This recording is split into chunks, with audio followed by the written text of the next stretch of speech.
ভাই thank you, আমি বইটাই নিলাম ভাই। Thank you.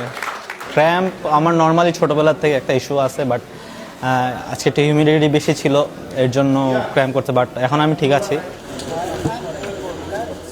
সিজনের স্টার্টটা হওয়াটা, ভালো হওয়াটা খুব ইম্পর্ট্যান্ট অ্যাজ এ প্লেয়ার হিসাবে, অ্যাজ এ টিম হিসাবে। তো আমার কাছে মনে হয় আবুহানির মতো টিমের সাথে আমরা ফার্স্ট ম্যাচ জিতেছি, এটা আমাদের টিমের জন্য একটা বিগ বুস্ট হবে। আমরা এবার নতুন টিম এসেছে, তো ডিফেন্ডিং চ্যাম্পিয়নকে আমরা ফার্স্ট ম্যাচে হারিয়েছি, তো আমাদের একটা অনেক ভালো বুস্ট আপ হবে। সবাই খুব ভালো এফোর্ট দিয়েছে, টিম এফোর্টটা খুব ভালো ছিল, সবাই সবার জায়গাতে কন্ট্রিবিউশন করেছে, এর জন্য আমরা ম্যাচটা জিততে পেরেছি। আমার কাছে মনে হয়েছে আজকে যেই ম্যাচটা, যেই সিচুয়েশনটা ছিল, আমাদের উইকেট হাতে রাখাটা ইম্পর্ট্যান্ট ছিল। আমরা ফার্স্টের থেকে ওইটাই চেষ্টা করেছি যে যত উইকেট নিয়ে লাস্টে ঢোকা যায়। তো আমার কাছে মনে হয় আমরা ওইটা করতে পেরেছি, দেখেই ম্যাচটা ইজি হয়ে গেছে আমাদের জন্য।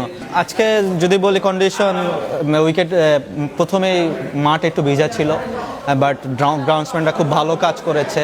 এটা একটা চ্যালেঞ্জ ছিল, বড় টিমের সাথে শর্ট ওভার ম্যাচে খুবই চ্যালেঞ্জ থাকে, but at the same time আমাদের বোলার খুব ভালো বল করেছে। আর আরেকটা চ্যালেঞ্জ ছিল যে wicket was very good, but একটু লো ছিল। বাট আমরা প্ল্যানই ছিল যে আমরা যত উইকেট নিয়ে লাস্টে ঢুকবো আমাদের জন্য ম্যাচটা ইজি হয়ে যাবে। ইউজুয়ালি আমি খুব একটা আগের থেকেই টার্গেট সেট করি না, আমি প্রত্যেকটা ম্যাচ টিমের জন্য জেতার চেষ্টা করি। আমি চেষ্টা করবো আরও 10টা ম্যাচ বাকি আছে আমাদের, 10টা ম্যাচে টিমকে কন্ট্রিবিউশন করার জন্য, টপ পারফর্ম করার জন্য, টিমের জন্য যেই সিচুয়েশনে যেই রকম পারফর্ম করা দরকার ওইটাই করার চেষ্টা করবো।